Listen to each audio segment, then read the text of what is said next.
And welcome back. Hope you're having a very pleasant Monday afternoon. Well, let's talk about the environment. It needs to be front and centre, doesn't it, on the world agenda? After all, we only have one shot at getting it right, and I'm not sure we're tracking quite that well at the moment. So to help spread the word, we'll see the World Environment Fair take over the Adelaide Showgrounds on the weekend of June the 2nd and the 3rd next month.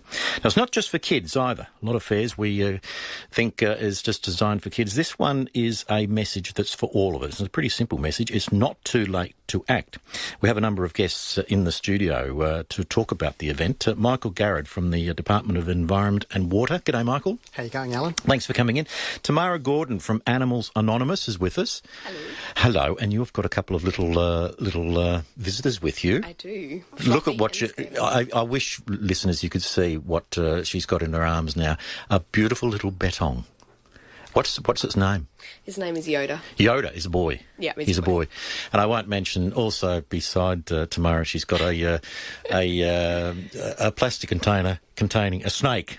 That can stay in there, okay? Oh. Okay, for the time being. And we've also got Robbie Westley from Replas Recycled Plastic Products. How are you, Robbie? I'm very well, thanks. How are you? Thanks for coming in too. The World Environment Fair, a great opportunity for us to find out what's actually going on in this world and what we can do about it from a personal level. Michael, what's the background of the fair? Sure. Well, look, the Adelaide World Environment Fair is held on the weekend just prior to the World Environment Day, as you mentioned. I think that's on the 5th of June every year. And so this year the event is happening on Saturday the 2nd and 3rd of June from 10 a.m. to 5 p.m. on each day. And it's really an opportunity to celebrate the environment at a local, national and global level. That's the objective really of World Environment Day and the fair that we're holding to celebrate it. Now, a lot of times we sort of hide our light under the bushel a little bit. We don't actually advertise and put out there enough just how at the front of the pack South Australia can be with a lot of initiatives. Oh, look, we've got a long history of really world-leading environmental initiatives, and it's almost old hat for us to be talking about container deposit legislation, which came into effect in South Australia more than 40 years ago, and I think it was only last year that Queensland joined us in that. So we've led the nation on that front. Also, in 2009, banning single-use shopping bags was a world-leading initiative. It's really interesting. That debate is going on in Victoria as we speak. They're just bringing that in now. All these years later, and they're moaning and whinging and whining as though the world is going to end. And people just can't conceive of a world without single-use plastic bags. But South Australia has shown that it can be done, and it can be done cost-effectively, and it can be done with real impacts, positive impacts on the environment. And there's a lot of initiatives happening behind the scenes out there, such as recycle or renewable energy and so forth. We know all about that from the political side of it, but even SA Water, for example, you guys, your department, making electricity out of the sewerage down at Glenelg, for example. Well, you've really caught me there. So I am from the Department of Environment and Water, but SA Water is a different agency, so I won't pretend to have any expertise. But that's the sort of thing that we're actually leading the pack in. Absolutely. Yeah. So you mentioned our response to the changing climate. We have in South Australia managed to decouple our economy from our carbon outputs, and so we've shown that you can decrease carbon emissions and at the same time grow your economy. We've done that very successfully. We've been a world leader on that front also. So what can we see in your pavilion at the show?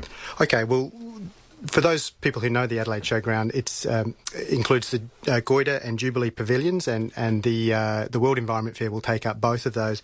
Our particular departmental space will take up most of the Jubilee, and this year we've integrated the world's largest nature play space, indoor nature play space, with our departmental displays. So we've focused on things in our displays like the more than 300 national parks across South Australia, our fantastic marine environment and coastal environments, the wonderful things people can do in both those national parks and marine environments. And while we've got a really significant stage in the Jubilee Pavilion, it'll have some fantastic speakers over the couple of days, and we're very excited this year to have Craig Rewcastle as the event ambassador. Now, Craig's probably known to many of your listeners as the Australian writer and comedian who took a lead role in The Chaser and last year produced the influential series called The War on Waste. Yeah. So Craig's going to be giving a couple of presentations over the course of the event. We've also got Stacey Thompson, known as Ranger Stacey from Channel 10's Totally Wild Children's program, and I won't out my my co-presenters here. Some people in the room have had a crush on Ranger Stacey. Right, okay. And I don't think they're alone. I don't think they're alone. So Ranger Stacey will be talking about her job, conservation. She'll invite some kids up onto stage, and they'll have an up-close and personal experience with some Aussie wildlife with Ranger Stacey. Fantastic, yeah. The national parks throughout South Australia, I mean, what an asset, what an unbelievable asset. But from an environmental point of view, which is what we don't tend to think of them about, being there to save the environment, they're a gem, aren't they? Absolutely. I don't think many people realise that more than 20%, in fact it's around 24% of the state, is included in our national parks and reserves, so that's a really massive area. More than 300 national parks across the state, ranging from the very small to the massive. A huge asset for South Australia, a huge asset that helps drive our nature-based tourism, which is a big thing for South Australia. And in addition to that, of course, the parks represent the jewel in Australia's conservation estate, really. Absolutely. Tamara, let's come to you. You're from Animals Anonymous with your little betong and the hopefully friendly snake in the Tupperware container there. What's firstly Animals Anonymous? What's that? So we're an environmental education business where we take Australian native animals out to schools or childcares or even birthday parties and events as well, and we try and teach people about the environment and try and care about it. Why should we care about it? What do these animals do in the environment and things like that. So we really try and push that message to try and encourage people to get outside and explore and care. And what's the story of the gorgeous little betong you've got? So he's a captive bred one. So once they start to become independent from mum, we start to raise them, and then that way they're friendly around people. So, right, okay. Kids that don't want to be around an animal that's really scared, and the animal that's scared doesn't want to be around it. So this one here, coming out, even just here today, he's experiencing new people. He's having cuddles by lots of people as well, and, it just gets him stress-free, basically. And a really good little device too, because he's such a gorgeous little creature. Betongs are gorgeous, aren't they? Yeah. And that cuts through, I'm assuming, not just to the kids, but also for the adults who have never seen one before. Yeah, it really engages people, and we find that it makes a connection with that person more. So when we're talking to somebody about the environment, sometimes it's a bit hard for people to connect because, we might be in a shopping centre or we might be in a school, but if we have an animal in our hands, it connects that person with the environment a bit more, and they want to care for it a bit more because they can see what is happening. They can see the animal that's in my hands, that could be endangered or extinct in a certain area, so they want to care for it more. And, of course, betongs, they're an animal that are on the list, but we're having some success, aren't we? Yeah, that's right. So for about 100 years now, he's having a big stretch. They have been extinct in the wild in South Australia, so that's sad news, but the good news is that we're learning about them. There's release programs for them, there's big captive breeding programs for them as well, so it's not all doom and gloom. There are great things happening out there, and especially with betongs and other animals that we don't really get to hear about every day as well. And the other thing, we all know about the yellow-footed rock wallaby, enormous success there up around the Flinders and so forth, but it doesn't stop at that. There's a whole range of animals that we're actually having some success in, but we have to keep on working at it and keep on being committed, don't we? Absolutely. You have to keep on to it all the time, and education is the key, I believe, because, stuff that we do here in the city impacts what happens down the country, impacts everything. So we all affect one another, and, if we just take one step at a time and just go for it and care a little bit more, it'll help in the long run and help in the future, absolutely. All right, that's a nice introduction to you, Robbie, from Replas Recycled Plastic Products. Tamara said what we do here in the city can affect what happens in the country. You're a classic case of that, your organisation. Yes, Replas was originally started in Ballarat in Victoria, so it is an original success story. And we, for around about 28 years now, have been reprocessing waste and different mixtures of plastic waste and recycling them into high quality, long life products like benches, tables, chairs, bollards, all the way through to for decking for bridges, signage, and pretty much anything you can think of that can be made out of timber or steel can usually find a sustainable substitute out of plastic. So what sort of plastics are we talking about? Are we talking about the whole range, or are there specifics for specific products? Well, us as a company, we are able to mix the polymers together, so it's your high density polyethylenes, and you guys would know as HDPE, PVC, and a few other plastics like that. And we have been able to mix those polymers together to actually get a good sound product that I suppose has all the benefits of the plastics, and by mixing them together we can actually remove some of the downsides of the plastic. Fantastic. We're talking about the World Environment Fair, which is going to be on the beginning of next month at the Adelaide Showgrounds. Happy to take your calls if you've got any questions for the team about the environmental steps that we can take to help as individuals. Give us a call, 8223 0000. And this is coming up 9 minutes away from 2 o'clock. We've got some special guests in the studio. We've got Michael Garrod from the Department of Environment and Water, Tamara Gordon from Animals Anonymous, and Robbie Westley from Replas, the Recycled Plastic Products organisation. And we're talking about a very special event coming up at the Showgrounds on the 2nd and 3rd of June. That weekend we'll see the World Environment Fair for 2018. And I've just had a lovely cuddle of, what's his name, Yoda. Yes, he's gorgeous too, the little bettong. Michael, let's come back to you. What sort of things will I be able to do at the fair? Well, one of the great events we've got lined up, or activities for the fair, is what we're calling the Green Trail, and it's a little bit of a rip-off, I guess, of the Yellow Brick Road, from the Royal Adelaide Show. Most people will be familiar with that. And this is an exercise that'll help guide people through the fair and give some tips along the way to help understand some of our environmental challenges and successes in South Australia. The trail has a range of questions, activities and giveaways at each stop, and the opportunity to win a number of prizes, including a Cleland 12-month membership, a lunch cruise on the River Murray in a paddle steamer, a family kayaking tour of the Adelaide Dolphin Sanctuary, and also a bunch of multi-parks passes. So some great activities for families. Can I put my hand up for all of those prizes? They are fantastic. Come I've along done all of them. Come along really and get good. the questions right, and I'm sure you'll be in the running. So in addition to the Green Trail, we've also got a winner tent competition, and that's going to be in our national parks area, where we'll be asking pairs of people, maybe sons and daughters, mums and sons, to get together and put up a tent, not as quickly as you can, but within a specific time frame. So we've had a couple of our ranger staff have a go at putting this tent up, and we've timed that, and it's the pair that gets closest to that time. Okay, so they've set the benchmark. That's right. Okay. So you can sign up for that. It is a challenge always putting up tents, but this is a particularly complicated tent. So it's clearly not an Oz tent, one of those ones that just fold up in 2 minutes. It's not a pop-up tent. No, there are bendy poles and all sorts of challenges. So if you feel up for a challenge, and again, you'll qualify for some great prizes by entering into that competition as well. Fantastic. Now, Tamara, you'll obviously be there with a range of animals for people to kiss and cuddle. Well, perhaps not kiss, but, yeah, maybe have a bit of a cuddle. Absolutely. Is it just...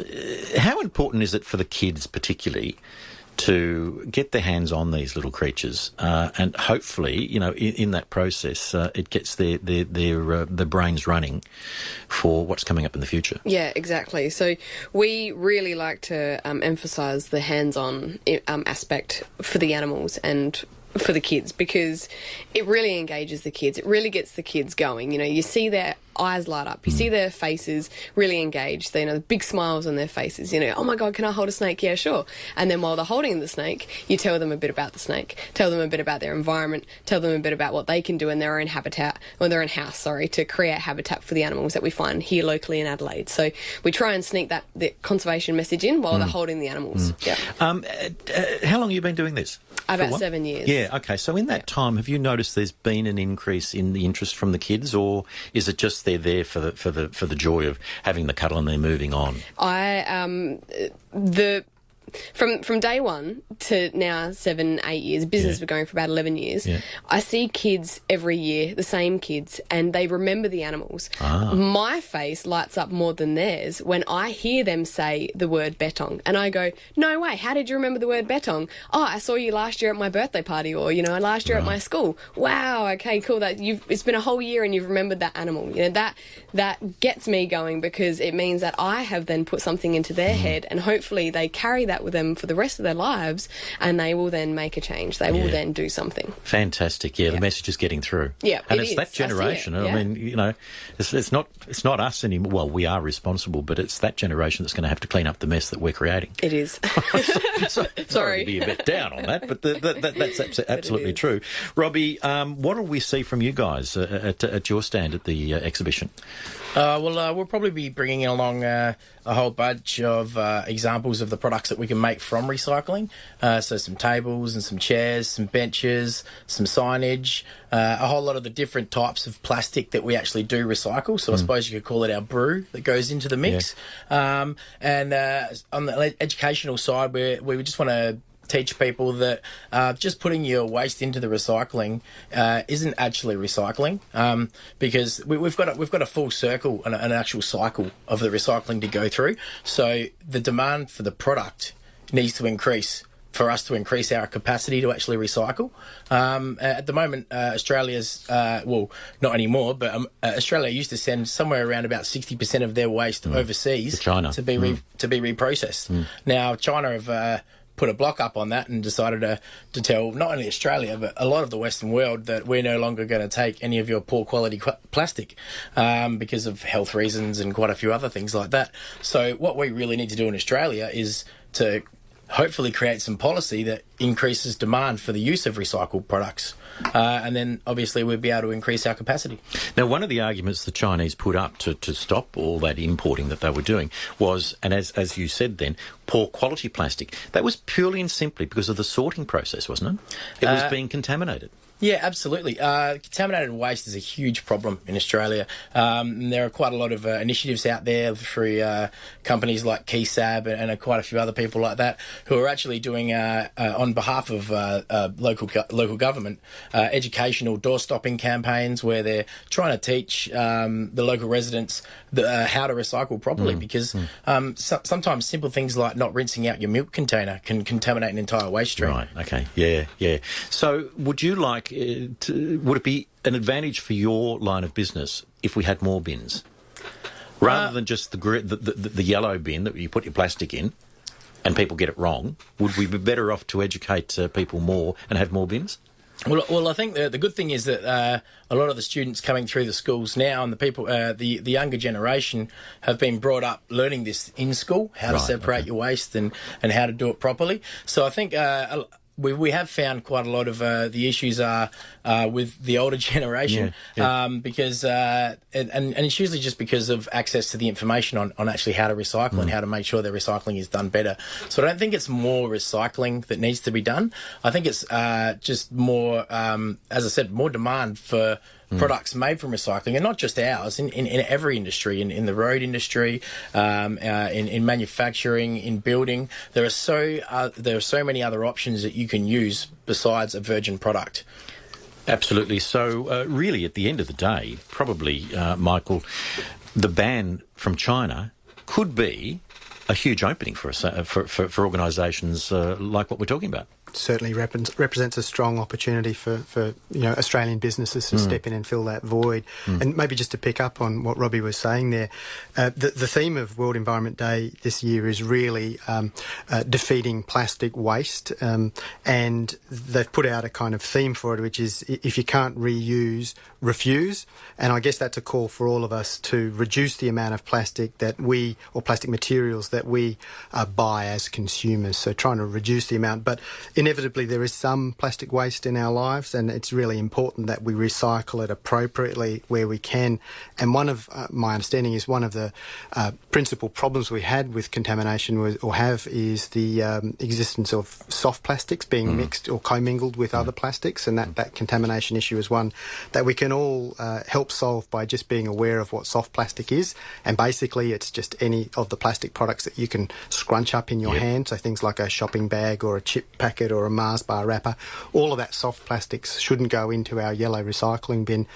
There are opportunities to recycle it, and most major supermarkets now have vessels where you can deposit your soft plastics for recycling, but by putting them in the yellow bin you really can cause some problems in that waste stream. Well, Robbie, you made a really good point. I didn't realise that by not rinsing the ice cream bottle, the milk bottle, can contaminate that whole batch. I didn't realise it was that simple. Yeah. Well, I mean, it's not. That's not the basis of all contamination waste. No, it's just but one of that's the an little example. things that you can remember. At home, it's one of the small things that you can do to decrease the amount of contamination in the waste. I don't want to be raising names of supermarkets or anything like that, but we do have a couple of really, really good initiatives with the two leading supermarket chains where you can take your soft plastics to get recycled. And they find their way to our factory. And another way to describe the soft plastic is flexible plastics. So if it's rigid, it goes into your yellow bin, and if it's flexible, so it doesn't have to be soft and stretchy. If you can flex it and twist it, it can go into those bins at the large supermarket chains as well. So for the punnet of strawberries, for example, that's recyclable. Yes. The clear plastic one. Yes. You can't scrunch it up into a little ball. Yes, correct. Have I got that right? Yeah, pretty much. There you go. There's a tick for me today. Fantastic. Well, listen, thanks, guys. Thanks for coming in. Looking forward to World Environment Day and the World Environment Fair. It's on at the Showgrounds on June the 2nd and 3rd. Let's hope we help get the message through. Good on you. Good Thanks to see you. very much for having and me. bye-bye to Yoda as well. Bye-bye.